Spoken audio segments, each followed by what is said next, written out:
महाराणा प्रताप।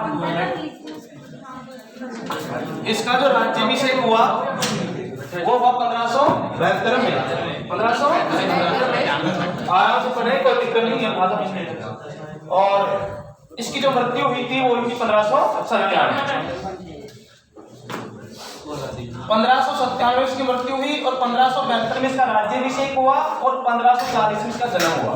1540 में क्या हुआ? जन्म। बात करते हैं जन्म की, तो महाराणा प्रताप का क्या हुआ था?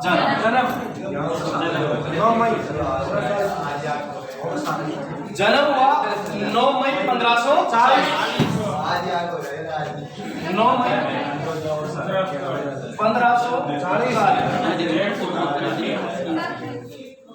मई 1540। इसका क्या हुआ था? जन्म। इस दिन ज्येष्ठ शुक्ला तृतीया, क्या थी? ज्येष्ठ शुक्ला तृतीया। एक क्वेश्चन कि 9 मई 1540 को जन्म हुआ महाराणा प्रताप का, ज्येष्ठ शुक्ला तृतीया।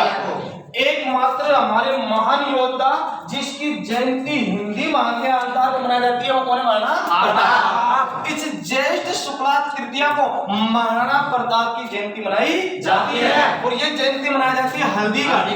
कहाँ पर है? हल्दी घाटी। और हल्दी घाटी पड़ता है राज संबंध में। क्या पड़ता है? राज। तो प्रश्न आ जाए कि महाराणा प्रताप की जयंती मनाई जाती है, ऑप्शन में आएगा 9 मई। पहला ऑप्शन क्या आएगा? 9 मई। दूसरे ऑप्शन करेगा ज्येष्ठ शुक्ला तृतीया। ठीक है, तो आंसर क्या करना है? ज्येष्ठ शुक्ला तृतीया। अर्थात 9 मई 1540 ज्येष्ठ शुक्ला तृतीया को महाराणा प्रताप का क्या हुआ? जन्म। क्या हुआ? जन्म। जन्म कहाँ हुआ? तो स्थान पूछेगा। क्या पूछेगा? स्थान। तो जन्म हुआ इसका कुंभलगढ़ के दुर्ग में। कौन से दुर्ग में? कुंभलगढ़ के दुर्ग में इसका क्या हुआ? जन्म। इस कुंभलगढ़ में एक लघु दुर्ग है। कौन सा दुर्ग है? लघु, जिसका नाम है कटार। क्या नाम है? कटार। और इस कटारगढ़ में एक महल है। क्या है? महल। उस महल का नाम है बादल महल। क्या नाम है? बादल महल। और इस बादल महल में कक्ष है। क्या है? कक्ष। और कक्ष का नाम है जूनी कचहरी। जूनी कचहरी। इस स्थान पर कक्ष पूछता था कौन सा? जूनी कचहरी। महल पूछता तो बादल महल, और लघु दुर्ग पूछता तो कटारगढ़, और दुर्ग पूछता तो कुंभलगढ़। कुंभलगढ़ के दुर्ग में इसका जन्म हुआ। लघु दुर्ग पूछता तो कटारगढ़ आएगा, और महल पूछता तो बादल महल, और कक्ष पूछता तो जूनी कचहरी। इस स्थान पर महाराणा प्रताप का क्या हुआ? जन्म हुआ। तो इसकी माँ कौन है? माँ। इसकी माँ थी बताओ जयवंता बाई। क्या नाम था? जयवंता बाई। इसकी माँ का नाम क्या था? जयवंता बाई। अब ये कौन थी? यही देख लो, यह अखेराज सोनगरा की पुत्री थी। अखेराज सोनगरा की क्या थी? ये पुत्री थी। और ये अखेराज सोनगरा कहाँ के थे? पाली के। कहाँ के थे? पाली के। ये विशेष याद रखना है कि अखेराज सोनगरा की पुत्री कौन थी? जयवंता बाई। और अखेराज सोनगरा कहाँ के थे? पाली के। अगले बात, इसके पिता का नाम बताओ? उदय सिंह। क्या नाम था? उदय सिंह। पिता का नाम था उदय सिंह। इसकी रानी महाराणा प्रताप की रानी का नाम था अजबदे। क्या नाम था? अजबदे। राम रख पवार की पुत्री थी। किसकी पुत्री थी? राम रख पवार की पुत्री थी। ध्यान रखना, राम रख पवार की कौन सी पुत्री थी? कौन है? अजबदे। इसकी जो रानी थी महाराणा प्रताप की, जिसका नाम क्या था? अजबदे। ठीक है, इसके बाद इसके एक पुत्र हुआ। क्या हुआ? पुत्र का नाम था भरसिंह। अगर इसका विवाह पढ़ते तो 1557 में इसका विवाह हुआ था। 1557 पुत्र, 1557 में इसका विवाह। ठीक है, पुत्र हुआ अमर सिंह। क्या नाम था? अमर सिंह। और अमर सिंह का जन्म हुआ था 1559 में। 1559 में। एक विशेष नाम हो रहा, इसके बचपन का नाम इसे बोलते थे कीका। क्या बोलते थे? कीका। और ये किसने दिया? किसने दिया था? ये सामान्य जानकारी थी किसकी? महाराणा प्रताप की। बताओ जन्म कब हुआ? 9 मई 1540 को, जय शुक्ला तृतीया को। इसकी जयंती कहाँ मनाई जाती है? हल्दी घाटी में। कहाँ पर जन्म हुआ? कुंभलगढ़ के कटारगढ़ के बादल महल के जूनी कचहरी में क्या हुआ? जन्म हुआ। माँ कौन थी? जयवंताबाई। अखेरा सोनराय कौन थी? पुत्री थी। उसका पिता कौन थे? उदय सिंह। रानी कौन थी? अजब देव। राम की क्या थी? पुत्री थी। पुत्र कौन था? अमर सिंह। और महाराणा प्रताप के बचपन का नाम क्या था? कीका। किसने कहा था? भिलोन ने। कीका कहा था छोटे बालक को। किसको? छोटे बालक को। तो ध्यान रखना, बचपन का नाम था क्या?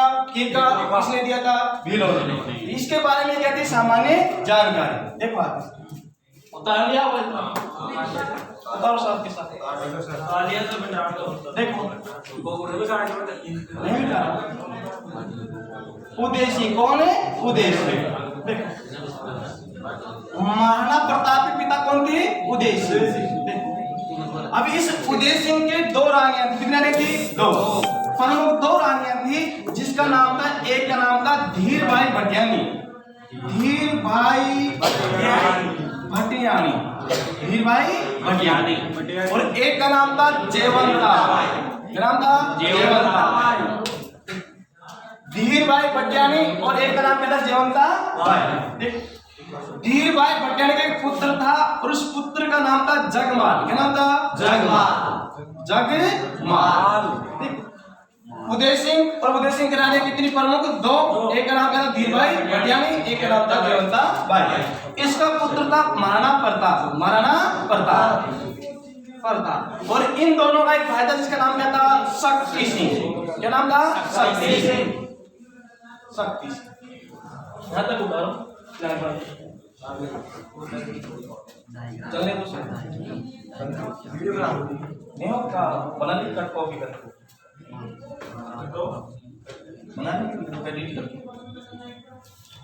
ठीक है। तो यहाँ तक जरा यहाँ लिख के रुक जाना।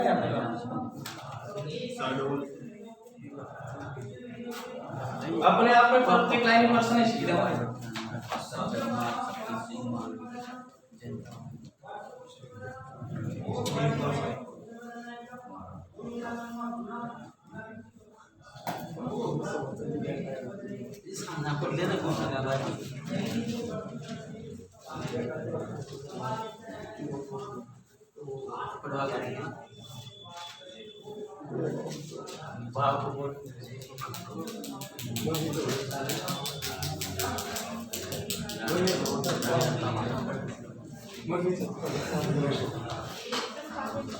उतारने से भी नहीं देखो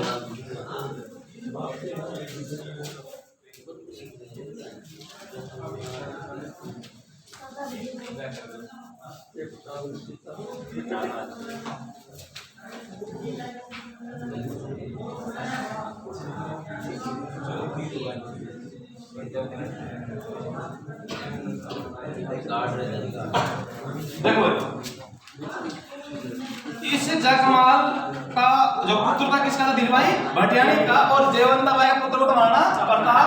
और एक पुत्र कौन था? शक्ति सिंह। अर्थात महाराणा प्रताप का भाई कौन था? शक्ति सिंह। कौन था? शक्ति सिंह। आगे देखो 28 फरवरी 1572 को 28 फरवरी 1572 को उदय सिंह की क्या हो गई? मृत्यु। किसकी मृत्यु हो गई थी? उदय सिंह की क्या हो गई थी? मृत्यु हो गई थी।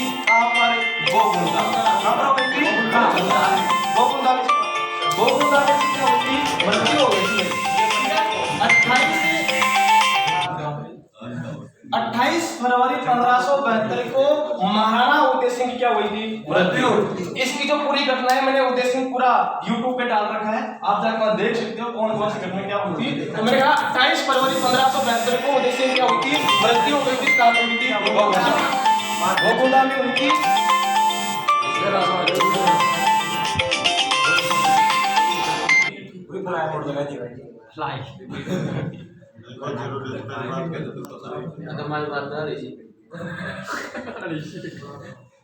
तेरी बात ना हो क्या? चल रहा है ना?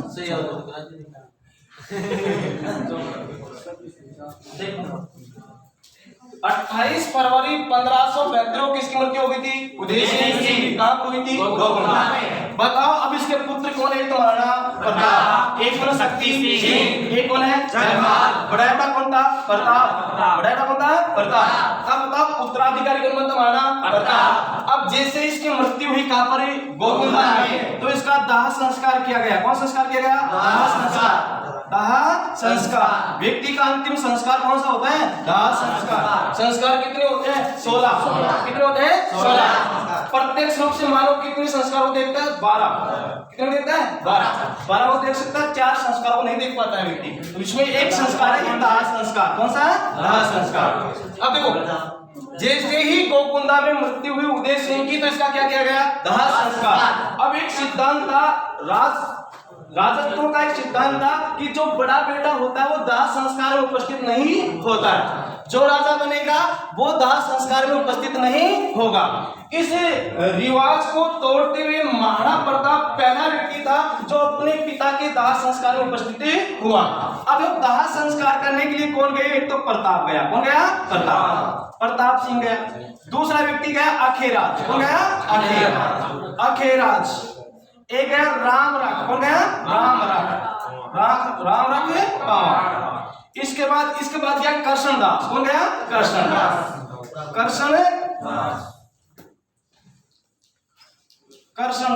कौन गया? कृष्णदास। इसके बाद गया झाला बीदा। ठीक है, देखो प्रताप सिंह, अखेराज, राम रख पवार, कृष्णदास, झाला बीदा, ये इसके दाह संस्कार में उपस्थिति हुई। किसके दाह संस्कार में? उदय सिंह के। अब ये जो दाह संस्कार हुआ कहां पर हुआ था? गोकुंदा। कब हुआ था? 28 फरवरी 1572 को। जैसे ही दाह संस्कार कंप्लीट हुआ यहीं पर गोकुंदा में, विशेष बात कहां पर? गोकुंदा में 28 फरवरी 1572 को यहीं पर गोकुंदा में महाराणा प्रताप का क्या हो जाता है? राज्य अभिषेक। पहली बात यह, इस दिन होली का त्योहार था। कौन सा त्योहार था? होली का। होली की कोक नहीं रह जाए, इसीलिए महाराणा प्रताप उसी दिन शिकार करने के लिए जंगलों में चला गया। राज्याभिषेक कहां पर हुआ? गोकुंदा में। कब हुआ? गोकुंदा में। प्रश्न इस प्रकार से आ सकता है कि महाराणा प्रताप का पहला राज्याभिषेक कहां हुआ था? गोकुंदा में हुआ था। कब हुआ था? 28 फरवरी 1572 को। 28 फरवरी 1572 को राज्याभिषेक स्थान है गोकुंदा। कौन सा है? गोकुंदा। मैंने कहा इस दिन कौन सा त्योहार था? होली। और होली की कोक नहीं रह जाए इसलिए महाराणा प्रताप उसी दिन 28 फरवरी को शिकार करने के लिए कहां चले गए? जंगल में। शिकार करते हुए पहुंच गए कुंभलगढ़। कहां पहुंच गए? कुंभलगढ़। और कुंभलगढ़ की स्थिति क्या हुई? देखो पीछे कौन बैठी? धीरभाई भटियानी। जब इधर तो दाह संस्कार चल रहा था, इधर धीरभाई भटियानी अपने पुत्र कौन है? जगमाल। पुत्र कौन था? जगमाल। इसे जगमाल क्या कर देती है? राज्याभिषेक। क्या करवा देती है? राज्याभिषेक। बताओ राज्याभिषेक किसने करवाया था? धीरभाई भटियानी। किसका? जगमाल का। क्या करवा दिया? राज्याभिषेक। और ये कहां पर करवाया? कुंभलगढ़। कहां करवाया? कुंभलगढ़ के दुर्ग में। अब इस बात का पता चला इन व्यक्तियों को, अखेराज, सोनगढ़, राम रख पवार, कृष्णदास, चुनाव, झाला बीदा, कि कुंभलगढ़ के दुर्ग में राज्याभिषेक किसका हो गया? जगमाल का। किसका हो गया? जगमाल का। तो ये व्यक्ति गोकुंदा से जाते हैं कहां पर?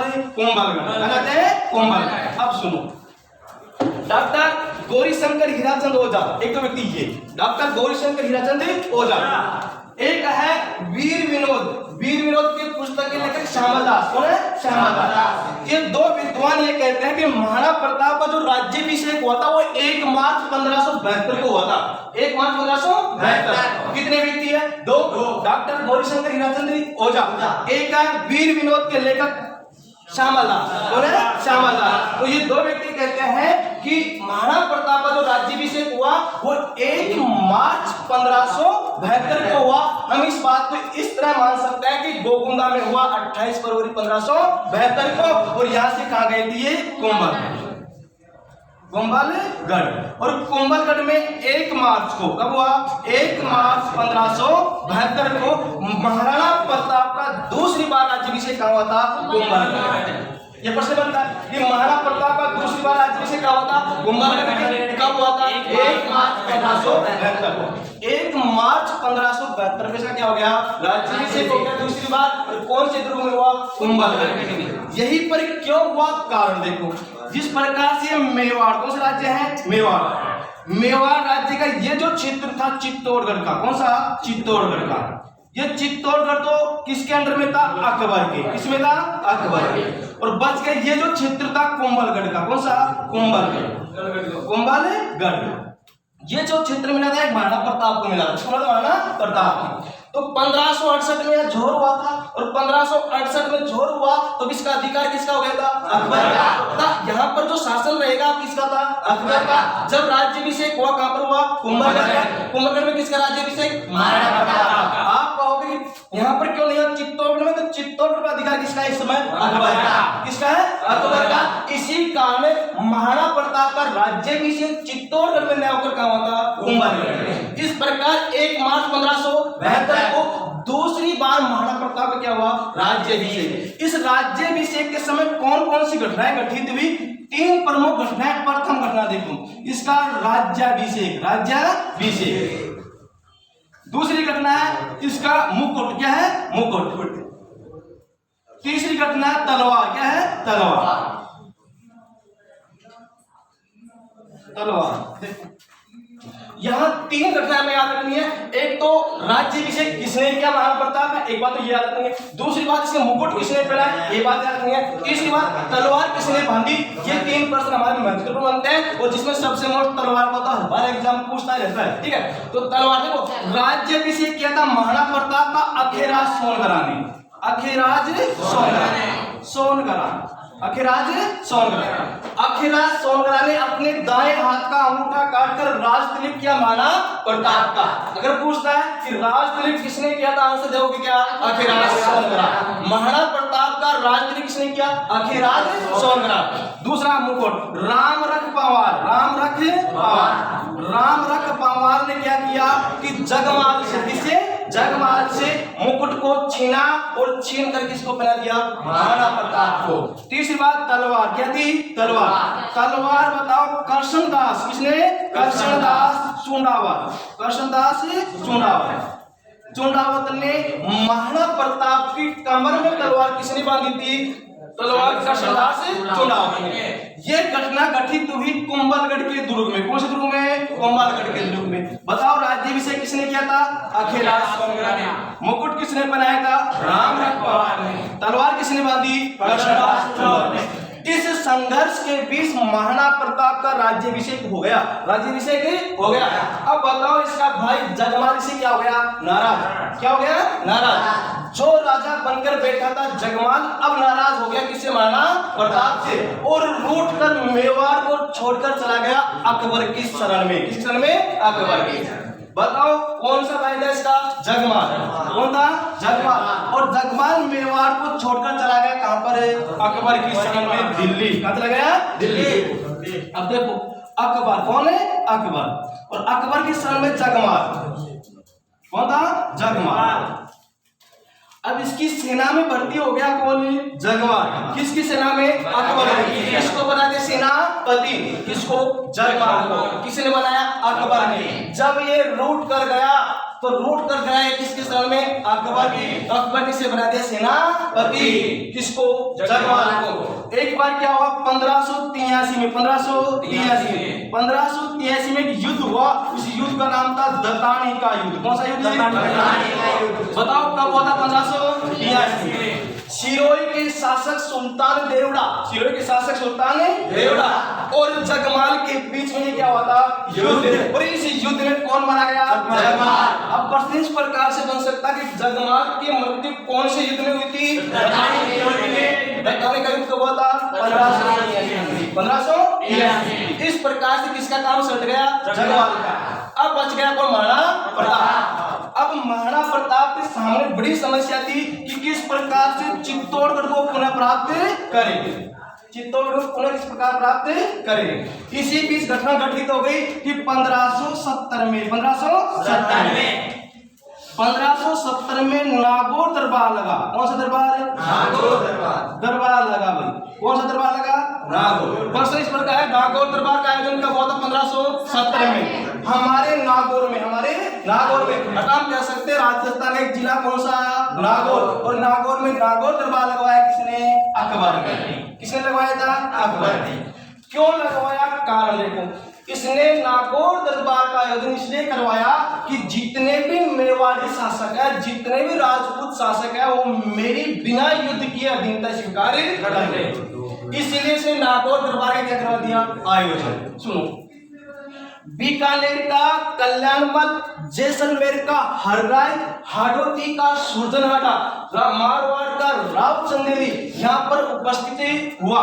लेकिन एकमात्र शासक राव चंद्र सेन था जिसने इसकी अधीनता स्वीकार नहीं की। आया जरूर था लेकिन इसकी अधीनता स्वीकार नहीं की। तो क्या हुआ?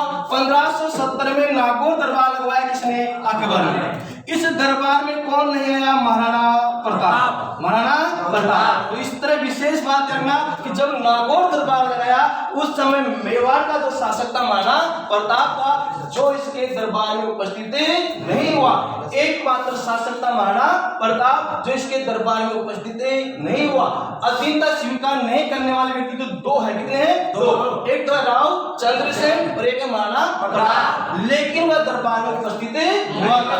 ठीक है, महाराणा प्रताप अब इसने क्या किया? 1570 में यहाँ पर नागौर दरबार की याद में, नागौर दरबार की याद में इसने एक तालाब बनवाया। क्या बनवाया? तालाब। और इस तालाब को बोलते हैं शुक्र तालाब। कौन सा तालाब है? शुक्र तालाब। ठीक है, कौन सी दरबार के समय? नागौर दरबार के समय। इसी समय 1517 में अकबर ने अजमेर में एक दुर्ग का निर्माण करवाया। किसका? आप उपस्थित नहीं हुआ ना, मेद करा महाराणा प्रताप इसके दरबार में उपस्थित नहीं हुआ। ठीक है, ये बात कराओ कि 1572 में राज्याभिषेक हुआ, जन्म तो 1540 में हो गया। उस समय इसकी आयु 30 वर्ष थी, किसकी? महाराणा प्रताप की। लेकिन इसके दरबार में उपस्थित नहीं हुआ क्योंकि राव चंद्र सेन भी मालदेव शासक था उस समय। कौन था? मालदेव। लेकिन उसका राजकुमार था राव चंद्र सेन, वो आया था। इधर से महाराणा प्रताप नहीं गया। देखो देखो, शुक्र तालाब का निर्माण करवाया नागौर दरबार की याद में। इसी समय एक बात याद ना, 1570 में अकबर ने अजमेर में एक दुर्ग बनवाया। उस दुर्ग को आज बोलते हैं अकबर का किला। क्या बोलते हैं? अकबर का किला। कब बनवाया? 1570 में अकबर का किला। अकबर का किला, इसी को बोलते हैं मेघनीज दुर्ग। मेघनीज दुर्ग इसी को बोलते हैं एकमात्र मुस्लिम दुर्ग। एकमात्र मुस्लिम दुर्ग 1570 में मेघनीज दुर्ग का निर्माण करवाया। कहां पर? अजमेर में। कहां पर? अजमेर। एकमात्र राजस्थान का राजपूत संग्रहालय वर्तमान में है, वो कौन सी दुर्ग में? अकबर का किला या मेघनीज दुर्ग में राजपूत संग्रहालय। यहीं पर 1857 की क्रांति के समय अंग्रेजों ने हथियार इसी दुर्ग में रखे थे। कौन सी दुर्ग में? मेघनीज दुर्ग में। यहीं पर 1856-57 जो अपने युद्ध हुआ क्रांति उसके समय, और हमारे 1576 में हल्दी घाटी के युद्ध की जो योजना बनी थी वो कौन सी दुर्ग बनी थी? अकबर का किला। अब इसलिए महत्वपूर्ण है क्योंकि हम हल्दी घाटी का युद्ध पढ़ने जा रहे हैं। तो इसमें 1570 में अकबर का जो किला बनवाया था, इसी में मिर्जा राजा मान सिंह ने हल्दी घाटी युद्ध की पूरी रूपरेखा योजना बनाई थी। तो इसलिए बताया कि 1570 में अकबर ने अकबर का किला बनवाया। इसे आज बोलते हैं मेघनीज दुर्ग बोलते हैं। कहाँ स्थित है? अजमेर में। पूरे राजस्थान में एकमात्र मुस्लिम शैली पर बना हुआ दुर्ग कौन सा है? अकबर का किला। इसे बोलते हैं मेघनीज का दुर्ग। अब क्या हुआ आगे? जब महाराणा प्रताप नागौर दरबार में नहीं आया तो क्या करता है? इसको समझाने के लिए 4 शिष्टमंडल भेजता है। कितने शिष्टमंडल? 4। देखो, महाराणा प्रताप को अकबर की अधीनता स्वीकार करवाने के लिए महाराणा प्रताप 4 शिष्टमंडल भेजता है। कितने शिष्टमंडल? 4। क्या भेजता है? शिष्टमंडल। ठीक है, किसको समझाने के लिए? प्रताप को। महाराणा प्रताप को समझाने के लिए शिष्टमंडल कौन भेजता है? अकबर। कौन भेजता है? अकबर। मैंने कहा क्या याद करना था? हाँ, क्या याद करना था? जमा भाटो। क्या याद करना था? जमा भाटो। क्या याद करना था? जमा भाटो।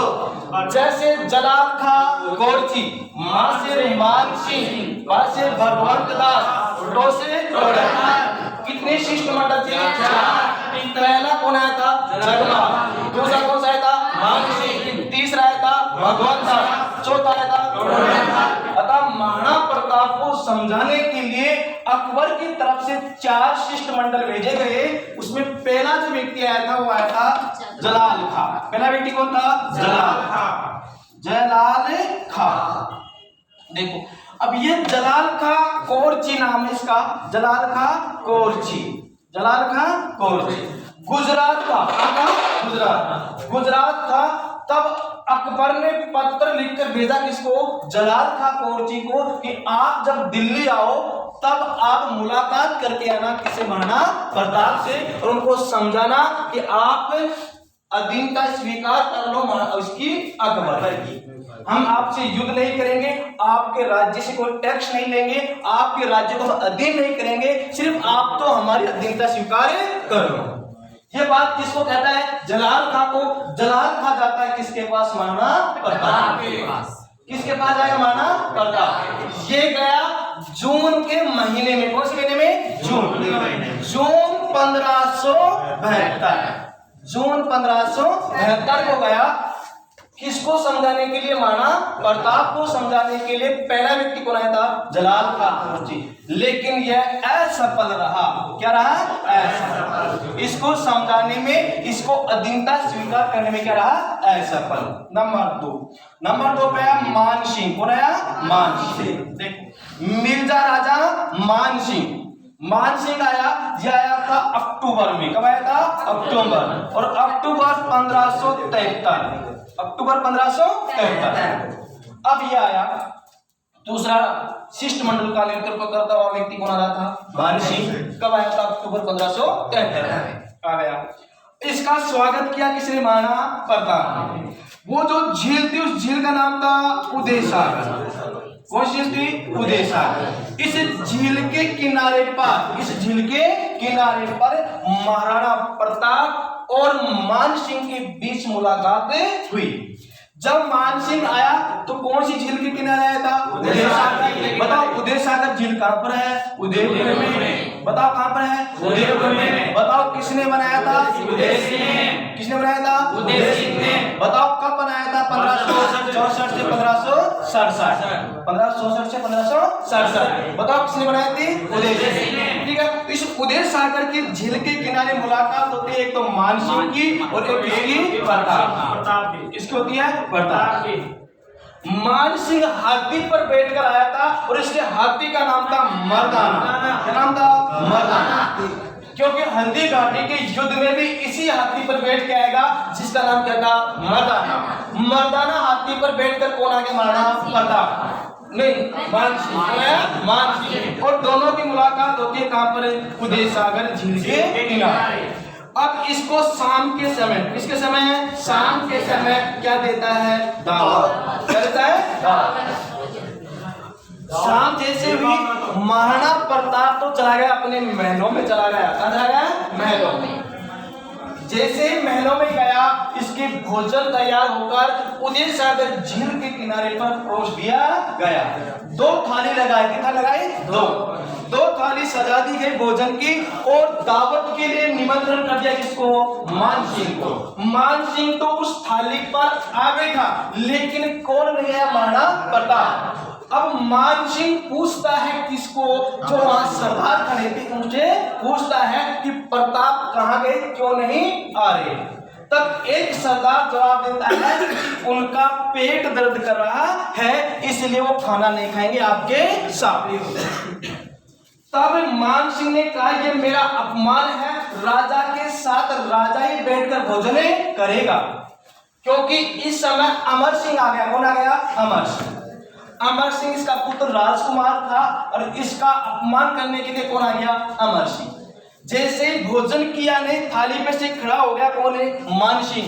और जाने लगा, क्या करने लगा, जाने लगा उदय सागर झील के किनारे से। तब कहते गया कि तैयार रहो, मैं वो इंजेक्शन लेकर जल्द ही मुलाकात करूंगा महाराणा प्रताप से। जिसका पेट दर्द हो रहा ना, वो इंजेक्शन लेकर मैं आऊंगा और उससे जल्द ही मुलाकात करूंगा। ये बात कहकर जाता है कौन है, मान सिंह। किसको कह के जाता है, अमर सिंह। और वहां खड़े थे सरदार, कौन खड़े थे, सरदार। तब अमर सिंह कहता है, कौन कहता है, अमर सिंह, कि हम भी तैयार है, लेकिन हमारी बात भी सुनो, आप अपने फूफा जी को भी साथ में लेकर आना। इस बात से और भी नाराज हो गया कौन है, मान सिंह। और ये चला गया अकबर के दरबार में। कौन किस दरबार में, अकबर। और अकबर के दरबार में चला गया और अकबर से जाकर कहा कि हे बादशाह, मुझे एक सीधी तलवार दो। कौन तलवार दो, सीधी तलवार दो, जिसके मैं जो महाराणा प्रताप जो अकड़ के बैठा उसे मैं सीधा कर सकूं। जब भी आप युद्ध करोगे महाराणा प्रताप के खिलाफ, तो मैं सेना का नेतृत्व मान सिंह करेगा। कौन करेगा, मान सिंह। बताओ कब की बात हो गई थी, अक्टूबर 1573 की।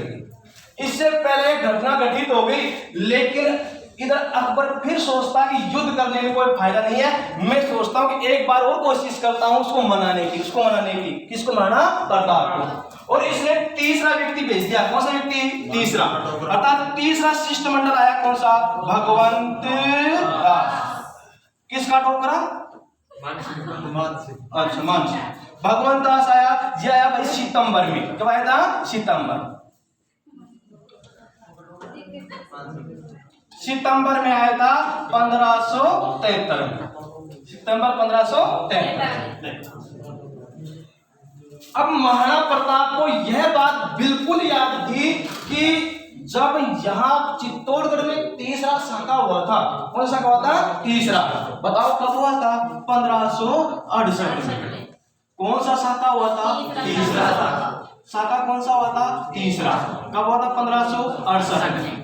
कल्ला जी राठौड़ जेमन मिट दिया, पत्ता सिसोदिया, और फूल का वो किया था जोहर। क्या कहता, जोहर।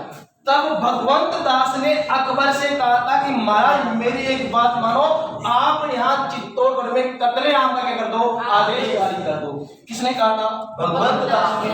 चित्तौड़गढ़ को जीतने के बाद भी अकबर ने यहाँ कत्लेआम का क्या दिया था, आदेश। अब इस बात का पता था भगवंत दास का, इस बात का पता किसको था, महाराणा प्रताप। आया समझाने के लिए आया, तो इसको अपमानित कर दिया किसने, महाराणा प्रताप ने। यह भी सफल नहीं हुआ। तब अंतिम कोशिश करता है वो टोडरमल को भेजता है। अर्थात प्रश्न इस प्रकार से आता है कि चौथा शिष्टमंडल लेकर कौन आया था, तो आंसर लेगा टोडरमल। कौन था, टोडरमल। और ये कब आया था, ये आया था दिसंबर में। कब आया था, दिसंबर 1573। इसके 9 रत्नों में था, अकबर के 9 रत्नों में कौन था, टोडरमल। एक मान सिंह था, कौन था, मान सिंह था। तो टोडरमल वाक्पटु था, वाणी से अपने वश में करने वाला था। किसी भी व्यक्ति को अपनी वाणी से वश में कर लेता था, ऐसा व्यक्ति था टोडरमल। टोडरमल ने भू राजस्व पद्धति की शुरुआत की थी। दहशाला पद्धति की शुरुआत किसने की थी, टोडरमल। आया महाराणा प्रताप को समझाने मान सिंह आया अक्टूबर 1573 में। भगवंत दास आया सितंबर में, है ना, 1573। सर 1 73 तो है, सितंबर, जून, जुलाई, अगस्त में आया था।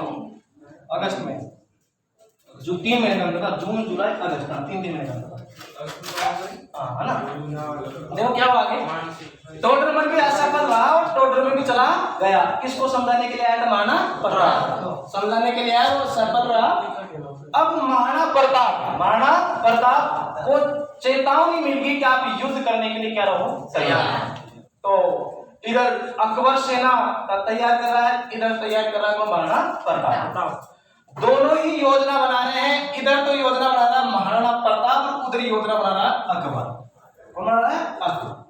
अकबर योजना बना रहा है कि किस प्रकार से मैं महाराणा प्रताप से युद्ध करूं, और युद्ध करूं तो मैं युद्ध में एक उद्देश्य मेरा पूरा हो जाए, और वो उद्देश्य इसलिए हो जाए कि मैं महाराणा प्रताप को अधीनता स्वीकार करवाऊं। उद्देश्य सुनो, उद्देश्य ये था, हल्दी घाटी का उद्देश्य पूछता तो महाराणा प्रताप को अधीनता स्वीकार करवाना था। क्या करवाना था? महाराणा प्रताप को अधीनता स्वीकार। अधीनता स्वीकार जब वो पकड़ा जाए या युद्ध हार जाए, ऐसी स्थिति तभी बन सकती है। तो इसने क्या किया, जब उद्देश्य निर्धारित कर लिया तो सेना की तैयारी करते हैं। अब सुनो मेरी बात, अब अकबर सेना भेजता फतेहपुर सीकरी से सेना भेजता है, और वो सेना आकर रुकती है अजमेर। कहाँ आकर रुकती है? अजमेर। देखो ये जरूर याद रखना कि हल्दी घाटी के युद्ध में महाराणा प्रताप ने सेना कहां से भेजी थी? कहां से रहेगा? फतेहपुर सीकरी। ठीक है, अकबर, इसने अकबर ने जो सेना भेजी थी वो सेना कहां से आई थी? फतेहपुर सीकरी से। देखो इस प्रकार देखो, फतेहपुर सीकरी से सेना आई, और ये सेना आई थी अजमेर। कहां पर आई? अजमेर। देखो सुनो, इधर योजना कौन बना रहा है? अकबर। कौन बना रहा है? अकबर सेना कहां से भेजता है? फतेहपुर सीकरी से, और सेना कहां आती है? अजमेर, और अजमेर में आती है अकबर के किले में, अकबर का किला। ठीक है, यहां सेना आकर रुकती है। पहले बात सुनो, प्रारूप सुन लो। यहां से रवाना हुई सेना, कहां से? फतेहपुर सीकरी से। किसने सेना भेजी? अकबर ने, और सेना कहां आई थी? अजमेर। अजमेर में कौन से दुर्ग में? अकबर का किला में आकर सेना रुकी। इस सेना का नेतृत्व कर रहा था मान सिंह। कौन कर रहा था? मान सिंह। अर्थात हम कह सकते हैं अजमेर में जो सेना लेकर आया था वो लेकर आया था मान सिंह। कौन लेकर आया था? मान सिंह। कौन लेकर आया था? मान सिंह। मान सिंह ने अकबर के किले में आया, यहां पर सेना को प्रशिक्षण देने के लिए इसने सोचा। योजना बनाने के बाद इसने सेना को ले गया मांडलगढ़। कहां ले गया? मांडलगढ़। कहां ले गया? मांडलगढ़। और ये कहां पड़ता है? भीलवाड़ा। कहां पड़ता है? भीलवाड़ा। अब देखो सेना कहां से रवाना हुई थी? फतेहपुर सीकरी से। कहां आई? अजमेर। और यहां बनाई योजना। क्या बनाई? योजना। और योजना कौन सी थ्रू बनाई थी? अकबर का किला, और अकबर के किले से सेना को ले गया मान सिंह। कहां पर है? मांडलगढ़। और मांडल कहां पड़ता है? भीलवाड़ा में। और भीलवाड़ा में ले जाकर इसने 21 दिन, कितने दिन? 21 दिन। कितने दिन? 21 दिन पहाड़ी प्रशिक्षण दिया। कौन सा प्रशिक्षण दिया? पहाड़ी। इसको निश्चित पता था अकबर को कि जो महाराणा प्रताप की जो सेना है वो दुर्गों में लड़ने में बहुत माहिर है, इसीलिए मान सिंह ने सेना को ले गया मांडलगढ़ भीलवाड़ा में, और वहां पर कितने दिन का प्रशिक्षण दिया? 21 दिन का प्रशिक्षण दिया। कौन सा? पहाड़ी। कौन सा? पहाड़ी। पहाड़ी प्रशिक्षण किसने दिया था? मान सिंह ने दिया था। कहां पर दिया था? मांडलगढ़ में दिया था। कहां पर दिया था? भीलवाड़ा में दिया था। सेना कौन सी दुर्ग से आई थी? अकबर के। देखो इसको प्रारूप को सुंदर अच्छी तरह। अकबर है, कौन है? अकबर। हल्दी घाटी के युद्ध के लिए सेना भेजता कौन से स्थान से? फतेहपुर सीकरी से। फतेहपुर सीकरी से सेना हमारे कहां आती है? अजमेर। अजमेर में कौन से दुर्ग में? अकबर का किला। सेना लेकर कौन आता? मान सिंह। यहां से उसने प्रशिक्षण देने के लिए लेकर मांडलगढ़। मांडलगढ़ कहां पड़ता है? बताओ यहाँ कितने दिन का प्रशिक्षण दिया? 21 दिन का। कौन सा प्रशिक्षण दिया था? पहाड़ी प्रशिक्षण दिया था मुगल सेना को। कौन सी सेना को? मुगल सेना को। बताओ प्रशिक्षण देने वाला व्यक्ति कौन था? मान सिंह। कौन था? मान सिंह। तो हम कह सकते हैं कि हल्दी घाटी के युद्ध में जो अकबर की सेना का नेतृत्व कर रहा था वो व्यक्ति कौन था? मान सिंह। कौन था? मान सिंह था। जब हल्दी घाटी का युद्ध होगा तो जो सेनापति था, क्या था? सेनापति। आज हम कहेंगे हरावल। क्या कहेंगे? हरावल। हरावल का नेतृत्व कौन कर रहा था? मान सिंह। कौन कर रहा था? मान सिंह। हाँ सुनो आगे क्या हुआ। अब इधर महाराणा प्रताप भी सेना की तैयारी कर रहा है। कौन तैयारी कर रहा है? महाराणा प्रताप। उसने ये तो पता था कि मेरी जो सेना है वो पहाड़ों में तो जीत जाएगी, किसी भी कंडीशन में मेरी सेना पहाड़ों में तो नहीं हारेगी। लेकिन अगर युद्ध मैदान में हो गया, अगर युद्ध हो गया मैदान में हो गया, तो मेरी सेना को मैदान का प्रशिक्षण नहीं है। इसके लिए वो योजना बनाता है। क्या बनाता है? योजना। ये योजना तो बनाया अकबर, किसने बनाई? अकबर। अब महाराणा प्रताप क्या योजना बना रहा है देखो। महाराणा प्रताप को निश्चित पता था कि मुझे योजना निश्चित बनानी है, तो योजना बनाई इसने कुंभलगढ़ के दुर्ग में। कुंभलगढ़ के दुर्ग में किसने योजना बनाई थी? महाराणा प्रताप ने। अब सुनो, उधर दुर्ग पहुंचता है तो अकबर का किला अकबर ने योजना बनाई। और यहाँ पर महाराणा प्रताप अगर पर्सन बनता है तो कौन सा दुर्ग है? कुंभलगढ़ का दुर्ग। कुंभलगढ़ के दुर्ग में महाराणा प्रताप अपनी सेना को संगठित करता है। अपनी सेना क्या करता है? संगठित करता है। और हल्दी घाटी युद्ध के लिए क्या बना रहा है? योजना। प्रश्न इस प्रकार से आ जाए कि महाराणा प्रताप ने हल्दी घाटी युद्ध की योजना कौन से दुर्ग में बनाई थी? तो आंसर रहेगा कुंभलगढ़ के दुर्ग में। कौन सा दुर्ग रहेगा? कुंभलगढ़। दूसरा, हल्दी घाटी के युद्ध की योजना अकबर ने कौन से दुर्ग में बनाई थी? अकबर का किला। अकबर का किला। इसके बाद दूसरा प्रश्न, हल्दी घाटी के युद्ध से पहले अकबर की सेना को कौन सा प्रशिक्षण दिया गया था? आंसर रहेगा पहाड़ी प्रशिक्षण। कौन सा प्रशिक्षण दिया गया था? पहाड़ी। कितने दिन दिया गया था? 20 दिन। किसने दिलवाया था? मानसिंह ने दिया था। कहां पर दिया था? मांडलगढ़ में दिया था। कहां पर दिया था? मांडलगढ़ में। उसी प्रकार महाराणा प्रताप हल्दी घाटी के युद्ध की योजना कौन से दुर्ग में? कुंभलगढ़ में। इसने अपनी सेना को मैदानी क्या दिया था? मैदानी प्रशिक्षण दिया। क्या दिया? मैदानी प्रशिक्षण दिया। योजना बना रहे हैं दोनों, इधर तो अकबर बना रहा है, इधर को बना महाराणा प्रताप। अब मैदानी प्रशिक्षण देने के बाद इसकी जो सेना गई वो सेना जाकर रुकती है लोहसिंह गांव में। लोहसिंह गांव कौन सा गांव था? लोहसिंह। प्रश्न इस प्रकार से आ सकता है कि अंतिम शिविर कौन सा शिविर है? अंतिम शिविर महाराणा प्रताप ने कहां लगाया था? लोहसिंह गांव में लगाया था। ये कहां पड़ता है? राजसमंद में पड़ता है। कहां पड़ता है? राजसमंद। प्रश्न इस प्रकार से आ सकता है कि हल्दी घाटी के युद्ध में महाराणा प्रताप ने अंतिम जो शिविर लगाया था कौन से गांव में लगाया था? लोहसिंह गांव। कहां पड़ता है? राजसमंद। यहां सेना आकर रुक गई इसकी। किसकी? महाराणा प्रताप की। उधर मांडलगढ़ से रवाना सेना होती है और वो सेना जाती है मोलेला में। कहां जाती है? मोलेला पड़ता है राजसमंद में। कहां पड़ता है? राजसमंद। देखो मोलेला कहां पड़ता है? राजसमंद। मोलेला क्यों प्रसिद्ध है? तो मोलेला प्रसिद्ध है टेराकोटा पद्धति के लिए। मोलेला क्या है? प्रसिद्ध। एक बात देखिए। दूसरा, मिट्टी की मर्द मूर्तियां और उस पर पेंटिंग के लिए प्रसिद्ध है मोलेला। क्या प्रसिद्ध है? मोलेला। और इस मोलेला में ही अकबर की सेना का अंतिम शिविर लगा था भाई। कौन सा शिविर लगा था?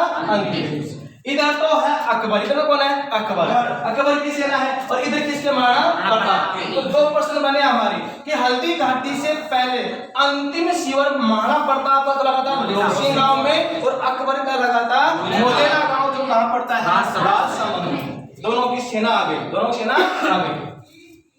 युद्ध होना था हल्दी घाटी का। कौन सा युद्ध होना था? हल्दी घाटी का। इधर तैयारी पूरी कर चुका था महाराणा प्रताप, इधर तैयारी कर चुका था अकबर की सेना का मानसिंह। कौन है? मानसिंह। मैंने कहा कि अंतिम सैनिक अभियान आ गया। यहाँ सेना रुकी हुई है, एक सेना रुकी इस गांव में मोलेला। दोनों के बीच में 4 किलोमीटर का अंतर है। दोनों सेना के बीच में कितना किलोमीटर का? 4। इस लोहसिंह गांव और इस मोलेला के बीच में 4 किलोमीटर का क्या है? अंतर है। इधर तैयार सेना कर दिया महाराणा प्रताप की, इधर तैयार कर दिया अकबर की सेना। किस समय युद्ध हो जाए दोनों ही तैयार है। इसलिए 18 जून 1576 18 जून 1576। अब एक यहाँ अपवाद के रूप में डॉक्टर गोपीनाथ शर्मा। अपवाद के रूप में होता डॉक्टर गोपीनाथ शर्मा। देखो डॉक्टर गोपीनाथ शर्मा ये कहता है कि हल्दी घाटी का जो युद्ध हुआ था वो 21 जून 1576 को हुआ था। कब हुआ था? 21 जून 1576। देखो ये मैदान है हल्दी घाटी का। कौन सा मैदान है? हल्दी घाटी का। हल्दी घाटी का क्या है? ये मैदान। अब सुनो, इधर तो एक पहाड़ी है जिसका नाम है गोगुंदा। कौन सी पहाड़ी है? गोगुंदा की पहाड़ी। और इधर एक पहाड़ी है जिसका नाम है खमनौर की पहाड़ी। खमनौर की क्या है? पहाड़ी। कमनौर की पहाड़ी। देखो इधर कौन सी पहाड़ी है? गोगुंदा की पहाड़ी। इधर कौन सी पहाड़ी है? खमनोर की पहाड़ी। जब दो पहाड़ियों के बीच एक छोटा दर्रा होता है, क्या होता है? दर्रा होता है ना, इस युद्ध में हो जाए, बोलो टाइम हो गया? नहीं, कितना टाइम हो गया? बताओ। आधा घंटा हो गया। 10:41 हो गया। 5 में छोड़ रहा हूँ, 4 मिनट। हेलो मेरा टाइम नहीं बिल्कुल भी, आप कुछ नहीं जाओ। 5 मिनट देना आप यार।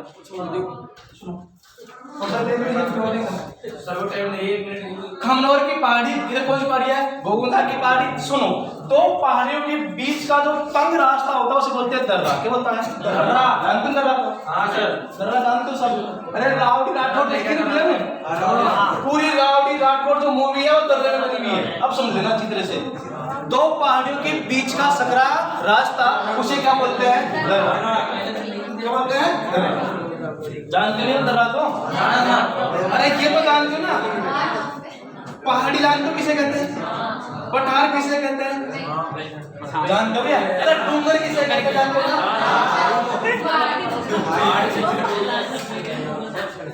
ईमानदारी से बताओ, मैं अगर आपसे पूछूं कि डूंगर किसे कहता है, कौन बताएगा? परिभाषा में बता सकता हूं डूंगर किसे कहते हैं। ये बताएगा उसका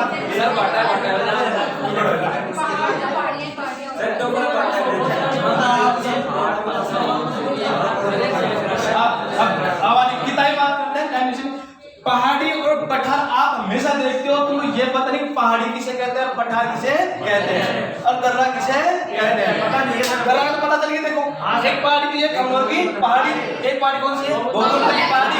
बीच में एक सकरा रास्ता है। बीच में सकरा क्या है? रास्ता, जिसे हमारी भाषा में बोलते हैं दर्रा। क्या बोलते हैं? दर्रा। तो हल्दी घाटी के युद्ध को दर्रा का युद्ध भी कहा जाता है। हल्दी घाटी के युद्ध को कौन सा कहा जाता है? दर्रा का युद्ध कहा जाता है। क्यों कहा जाता है? इसका कारण कि गोगुंदा की पहाड़ी और खमनोर की पहाड़ी दोनों के बीच में कौन सा क्षेत्र पड़ता है? हल्दी घाटी का मैदान। और यहाँ पर क्या हुआ था? युद्ध हुआ, हल्दी घाटी का युद्ध। इसीलिए इसे कहा जाता है दर्रा का युद्ध। खमनोर की पहाड़ी के पास हुआ, इसलिए कहा जाता है खमनोर का युद्ध। हल्दी घाटी को कहा जाता है खमनोर का युद्ध। क्यों कहा जाता है? कौन सी पहाड़ी है यहाँ पर? खमनोर की। और ये जो कहा कि खमनोर का युद्ध, ये कहने वाला व्यक्ति था अबुल फजल। कौन था? अबुल फजल। इधर गोगुंदा की पहाड़ी है। कौन सी पहाड़ी है? गोगुंदा की पहाड़ी है, इसलिए इसे कहा गया गोगुंदा का युद्ध। और कहने वाला था बदायूनी। कौन था? बदायूनी। अब सुनो, गोगुंदा की पहाड़ी के लिए गोगुंदा का युद्ध किसने कहा? बदायूनी ने। खमनोर की पहाड़ी पर किसने कहा? अबुल फजल ने। और इसके लिए कहा था मेवाड़ का, किसका? मेवाड़ का थर्मोपल। और किसने कहा था? कर्नल जेम्स गॉर्डन ने। हल्दी घाटी के युद्ध के नाम देखो, गोगुंदा का युद्ध भी कहा जाता है, खमनोर का युद्ध भी कहा जाता है, दर्रा का युद्ध भी कहा जाता है। यहाँ एक नदी बहती है बनास। कौन सी बहती है? बनास। इसे बोलते हैं बनास नदी का युद्ध। कौन सा बोलते हैं? बनास नदी का युद्ध। नदी कौन सी है? बनास नदी। बनास नदी में यहाँ एक तलाई पड़ती है, रक्त तलाई। कौन सी? रक्त तलाई। इसे बोलते हैं रक्त तलाई का युद्ध। तलाई, रक्त तलाई का युद्ध। इसे बोलते हैं हाथियों का युद्ध हुआ, इसलिए इसे बोलते हैं हाथियों की लड़ाई। क्यों लड़ाई? हाथियों की लड़ाई। अब देखो, रक्त तलाई क्या? अगर आपने चला कंफ्यूज कर, रक्त तलाई किसे कहते हैं? जो नदी है बनास नदी, जब सूख जाती है, जब सूख जाती है तो उसका जो मिट्टी, जो दलदल मिट्टी होती है, उसमें कांटेदार होते हैं पेड़, उस पर होते हैं कांटेदार। अगर हम बिना चप्पल के उसमें जाते हैं तो हमारे पैर खून निकलने लग जाते हैं, इसलिए कहते हैं रक्त तलाई। एक तलाई और हमारी दूध तलाई। कौन तलाई है? दूध तलाई। कहाँ पर है? उदयपुर में। कहाँ पर है? उदयपुर में। तो रक्त तलाई की पूछता है। देखो, हम सिर्फ इतना पढ़ गए कि हल्दी घाटी के युद्ध को हम कहा जाता है गोगुंदा का युद्ध। कहने वाला व्यक्ति कौन था?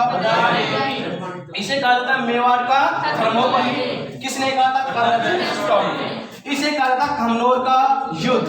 कहने वाला अबुल फजल।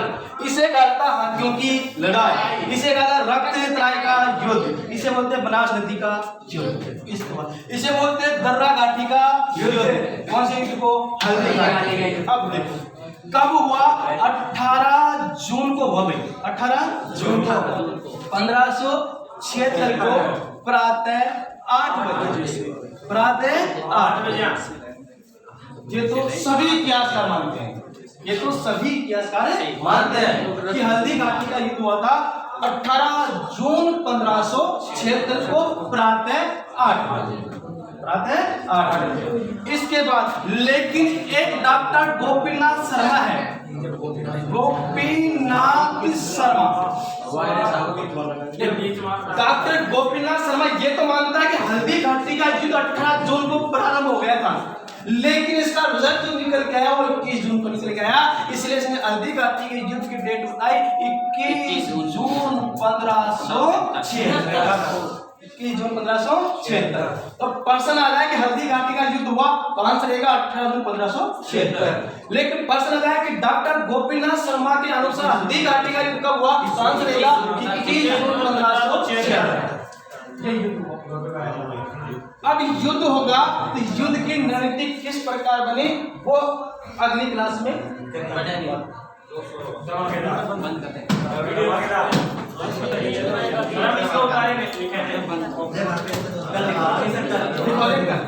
पहले लिखवा देंगे फिर वहां से आगे पढ़ा।